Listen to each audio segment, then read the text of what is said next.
Halo Besti, kembali lagi sama gua John Gimmick. Dan cerita ini bener-bener nyata, sumpah deh. Ini adalah kisah bagaimana motor hadiah buat kuliah dari ortu akhirnya jadi mesin pencetak uang jajan darurat. Semuanya berawal dari kondisi finansial yang ya udahlah, kita mahasiswa pasti paham. Uang bulanan itu mitos yang selalu kurang. Antara beli buku referensi wajib atau beli seporsi ayam geprek ekstra pedas plus es teh. Dan 99% keputusan akhir adalah geprek menang. Akhirnya otak gua yang udah kelaparan dan kepengen jajan keluar mikir keras. Harus ada side hustle nih, tapi yang modalnya minim. Bisa dari rumah, dari kosan maksudnya. Lalu datanglah momen paling jenius sepanjang sejarah kuliah gua. Gua nelpon orang tua dengan suara paling manis dan memelas. Bu, Pak, kuliah gue jauh banget nih. Jalan kaki tuh panas. Naik angkot tuh ribet, harus nunggu lama. Terus kan kadang ada tugas kelompok sampai malam-malam. Pulangnya itu serem banget daerah sini.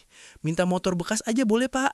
Yang penting bisa jalan, buat mobilitas kuliah yang lebih efisien. Dan work, mereka kasih. Mereka kirimin motor dari kampung, motor tua tapi waras. Honda Beat Karbu. Gua sampai nangis haru sebenarnya, sumpah.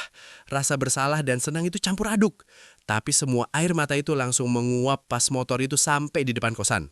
Karena di kepala gua cuma ada satu kalimat yang berkedip-kedip.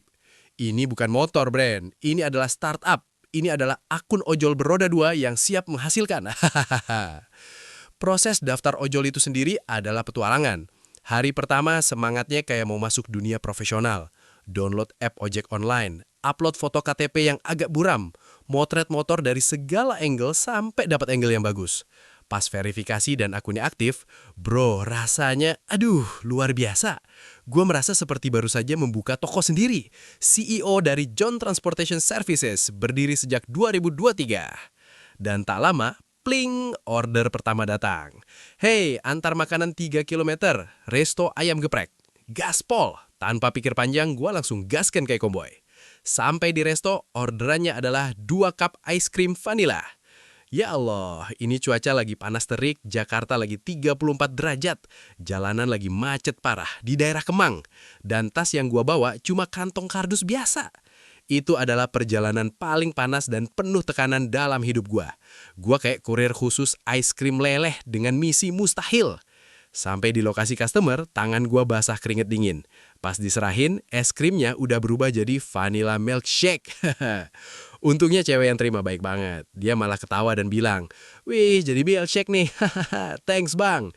Dan dia ngasih bintang 5 plus rating bagus. Syukur. Tapi jangan dikira perjalanan ojol cuma soal makanan. Penumpang manusia itu ceritanya jauh lebih berwarna. Pernah suatu sore gue dapat order jemput penumpang di depan mall Pondok Indah. Lokasinya biasa aja, gue datang tepat waktu. Pas dia datang, nengok, wah, astaga, itu cewek yang selama ini jadi gebetan gue diem-diem di kelas manajemen. Dia dari jurusan yang sama, angkatan yang sama. Dia naik, duduk di belakang dengan anggun. Dan seketika itu juga otak gue langsung overthinking. Ini muka gue ketutup helm atau enggak sih? Dia bisa lihat profil gue di app enggak ya? Nama asli gue lagi tuh. Apa gue harus basa-basi atau diam aja biar profesional? Sepanjang 20 menit itu hati gue deg-degan kayak mau presentasi sidang skripsi.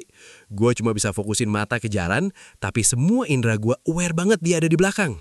Sampai di tujuan, dia turun dengan cantiknya. Lalu dia bilang sambil senyum, "Makasih ya bang, hati-hati di jalan." Bang, Bang, dia panggil gua Bang. Bukan John, bukan Kak, tapi Bang. Auto heartbreak baffle expert. Status gua di matanya cuma abang ojol yang anonimus. Bukan John teman sekelas yang mungkin bisa diajak kenalan lebih dekat. Ya udahlah. Belum lagi sama penumpang misterius lainnya. Pernah dapat order jam 11 malam. Alamatnya di gang gelap, jauh dari jalan utama. Jujur, gua agak ngeri. Bawaannya jadi mikir macam-macam. Sampai di lokasi, dia datang. Ternyata ini cewek lagi patah hati abis putus. Dia pesan ojol bukan buat diantar, tapi cuma buat temenin muter-muter kota sambil dia ceritain semua kisah cintanya yang gagal. Gua dari supir ojol naik pangkat jadi psikolog sekaligus teman curhat jalanan. Dapat duit, sekalian dapat cerita hidup orang yang lebih complicated dari soal kalkulus. Lumayan lah buat bahan konten dan bahan renungan. Tapi dari semua pengalaman, yang paling epik dan paling bikin jantung copot itu waktu ngantar barang. orderannya satu kardus sepatu dari pasar Tanah Abang ke daerah Bekasi. Kardusnya gede banget, hampir sebesar jok belakang motor gua. Gua harus pakai tali rafia buat iketin kuat-kuat. Perjalanan awal lancar, pas di daerah Kalimalang, tiba-tiba duar, langit gelap, hujan deras banget kayak orang marah. Kardusnya mulai basah, talinya mulai melar, dan dalam sekejap, bruk, satu sepatu meluncur keluar dan mendarat di bahu jalan. Gua berhenti darurat di bahu jalan, lari keluar motong hujan deras banget, badan langsung basah kuyup kayak orang gila. Tapi sepatunya berhasil gua selamatkan. Pas sampai di Bekasi, gue serahin kardus dengan muka penuh rasa bersalah. Customer buka kardus dan dia cuma ketawa. Dia bilang, loh ini sepatunya basah banget bang, tapi nggak apa-apa. Terus dia ngasih rating bintang 5 dan tip ekstra yang lumayan. Dia nulis di review, bang itu dedication level dewa, tip buat jaga kesehatan. Jadi ojol itu jauh lebih dari sekedar cari duit tambahan bro. Itu adalah sekolah kehidupan yang sesungguhnya bro. Lu belajar manajemen waktu yang brutal, psikologi manusia yang unpredictable, logistik darurat sampai akrobat motor di tengah macet. Dan yang paling berharga adalah, gua jadi jauh lebih menghargai setiap rupiah yang sekarang hasil keringat sendiri. Gak ada lagi rasa malu, yang penting halal dan gak nyusahin orang tua. Dan motor pemberian orang tua akhirnya produktif banget. Mereka di kampung bangga karena motor buat kuliah ternyata bermanfaat. Gua di sini bisa jajan ekstra, bayar kuota sendiri, kadang bahkan bisa traktir temen. Semua senang, win-win solution. Kecuali mungkin sama satu orang, si gebetan yang memanggil gua bang. Tapi ya udahlah, move on aja. Masih banyak orderan yang nunggu dan siapa tahu di orderan berikutnya ada jodoh yang nggak manggil gua bang. Sekian dulu cerita dari gua. Ojol dadakan yang punya mimpi suatu hari bisa beli motor sendiri. Dan mungkin tetap jadi ojol juga karena ternyata seru banget. Peace out, semangat buat kalian yang juga lagi berjuang.